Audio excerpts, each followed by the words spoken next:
চলুন আজকে রান্না করি চ চ চ।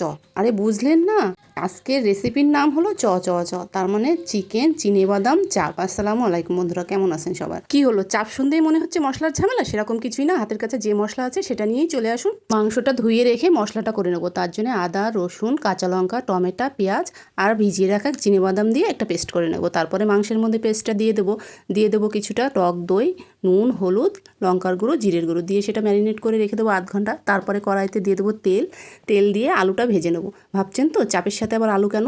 চাপের সাথে আলু যায় না, কিন্তু আলু ছাড়া আবার আমার চলে না।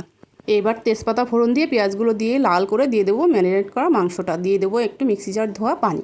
ব্যাস, এবার শুধু নাড়াচাড়া করুন ঢেকে ঢেকে, আর সিদ্ধ হওয়া পর্যন্ত নাড়তেই থাকুন।